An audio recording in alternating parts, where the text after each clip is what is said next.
burung kita di rumah agar jalan di gantangan.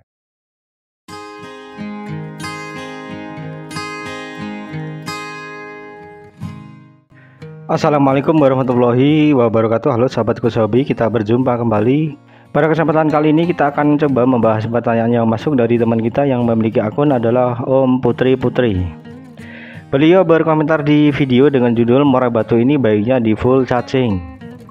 Pertanyaan beliau seperti ini, maaf tanya bosku, kalau di rumah gacor door, tapi kalau di tren cuman ngejar-ngejar lawan dan gak mau gacor. Oke, terima kasih dahulu untuk omnya sudah mau mampir ke channel ini dan bersedia untuk berkomentar. Jadi kondisi untuk burung omnya ini, ketika di rumah itu gacor door seharian 25 jam, gacor door nggak mau diem ya. Nah kemudian untuk di tren, setelah di tren itu kok ngejar-ngejar lawan dan nggak mau bongkar, nggak mau gacor, dia cuma ngejar diem, berarti bahasa tubuhnya seperti itu. Nah oke ya om, kenapa burung omnya ini di tren? Ya, pertanyaan saya seperti itu. Apa mungkin dengan di tren itu bisa kita simpulkan bahwa nantinya ketika digantangkan itu juga akan sesuai dengan apa yang ketika kita tren? Nggak tentu ya om ya. Jadi saran saya untuk burung murai batu, burung apapun itu jangan sering di tren. Kalau kita itu tujuannya adalah untuk menggantangkan gitu ya. Karena dari atmosfer yang ada di tren di rumah kemudian di gantangan itu sangat berbeda om ya. Di situ ketika teman-teman itu melakukan perjalanan saja ini kondisinya sudah berbeda otomatis dengan seperti itu, kondisi tubuhnya, suhu tubuhnya itu berbeda ya. Kalau di tren di rumah itu kan cuman ya kita paling ke rumah tetangga, di toko burung sebelah seperti itu ya. Dan di situ tidak memerlukan perjalanan ke gantangan. Itu yang pertama. Kemudian setelah sampai di gantangan, di situ tentunya lebih banyak burung-burung murai batu ataupun burung-burung yang lain. Nah di situ otomatis lebih lagi menguji birahinya ya, menguji emosinya, gitu ya. Jadi wajar jangan sering mengetren di rumah gitu ya. Karena itu bukanlah patokan, bukanlah pedoman bahwa di tren di rumah ketika jelek itu belum tentu ketika di gantangan itu akan jelek. Begitu juga sebaliknya. Ketika di tren dia tampil bagus ya. Ketika di gantangan dia pasti tampil bagus ya. Itu tidak benar. Belum tentu gitu ya. Jadi kita cari permasalahan itu ketika dia itu ketemu musuh dan itu di gantangan. Apalagi ketika di rumah kok cuman ngeriwek om, nggak mau gacor om ya. Nah ini sudah bingung gitu ya pemilik murai batu ini, gimana cara gacor om. Nah nanti setelah gacor seperti ini punya omnya ini, seperti punya omnya ini terlihat gacor gitu ya, kemudian di trennya itu dia cuma ngejar lawan. Nah seperti itu ya. Jadi sering sekali untuk permasalahan yang kita ambil itu jangan cuman pedoman kita itu ketika di rumah, ketika di tren itu jangan. Yang menjadi masalah itu ya ketika kita kegantangan, atmosfernya itu sangat berbeda ya.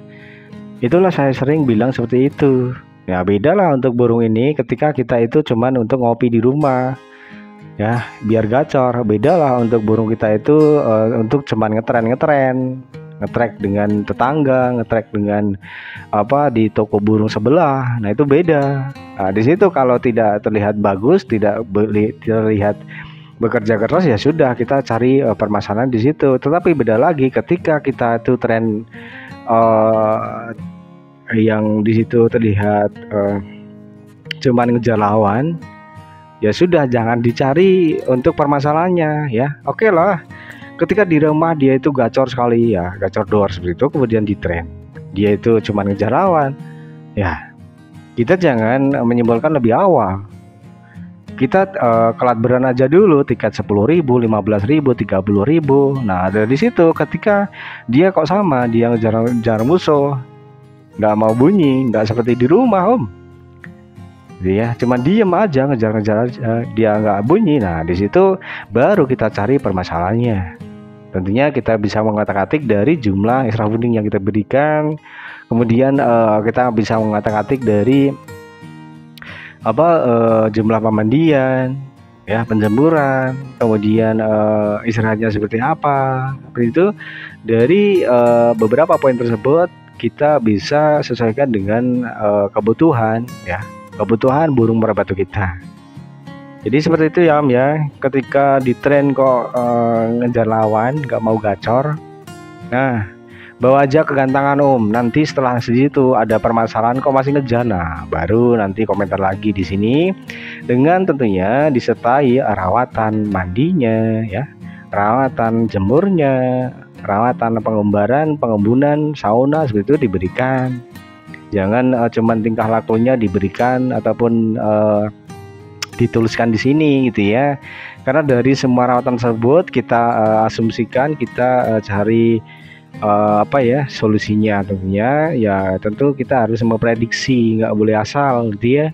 Merpati yang kelebihan birahi, naik birahi itu bisa ngejar tanpa bunyi. Merpati yang emosi sedang naik di atas rata-rata, di luar kebutuhan dia bisa ngejar, tidak bunyi.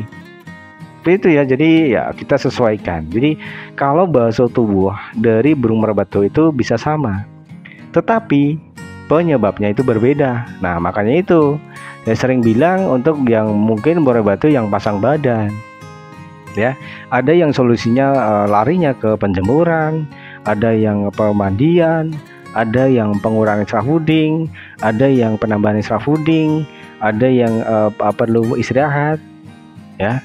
Jadi penyebabnya itu berbeda, tetapi masalahnya itu sama. Jadi nggak semuanya burung merpati yang ngejar lawan itu over emosi, nggak semuanya burung merpati yang ngejar lawan itu over birahi, nggak semuanya gitu ya. Tergantung dari rawatan kita yang sudah kita berikan, dan ini tentunya adalah solusinya juga menyesuaikan.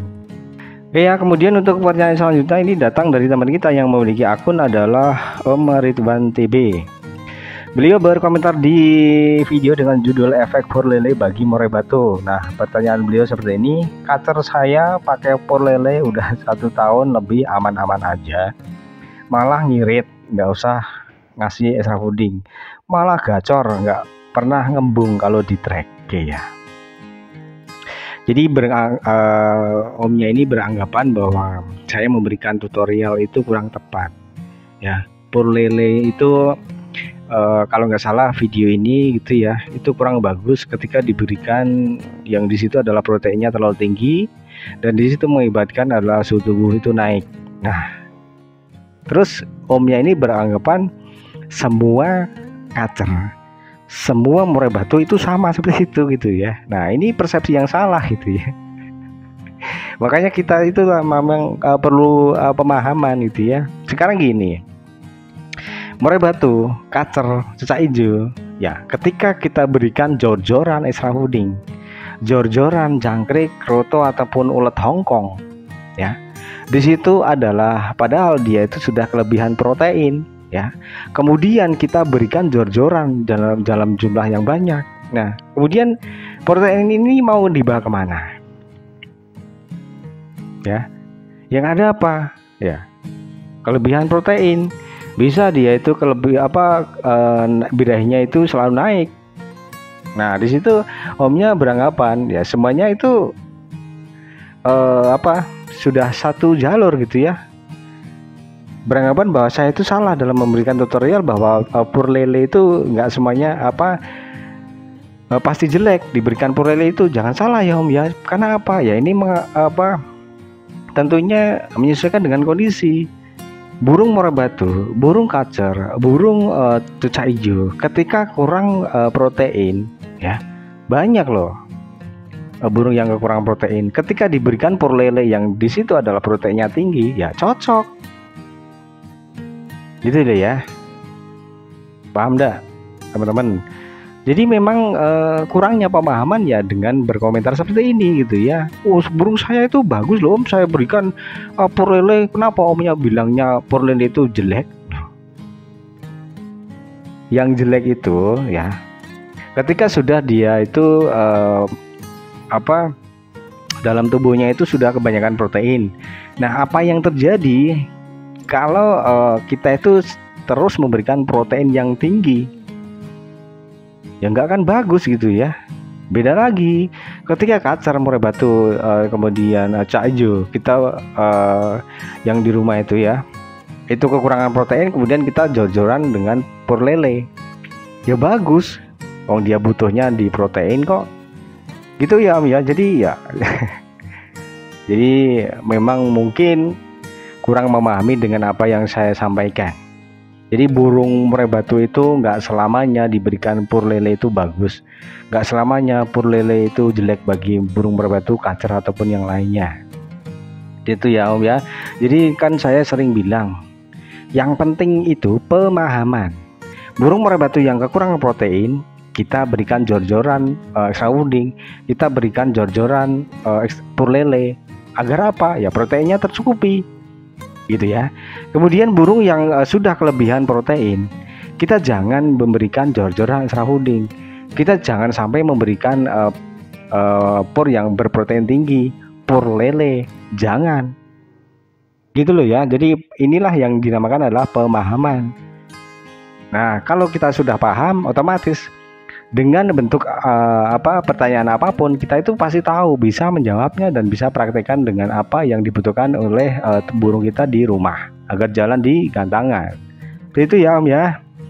Oke ya, mungkin untuk pembahasan kali ini cukup itu dulu. Mohon maaf bila ada kata-kata yang tidak berkenan. Semoga bermanfaat. Sampai jumpa di video selanjutnya. Wassalamualaikum warahmatullahi wabarakatuh.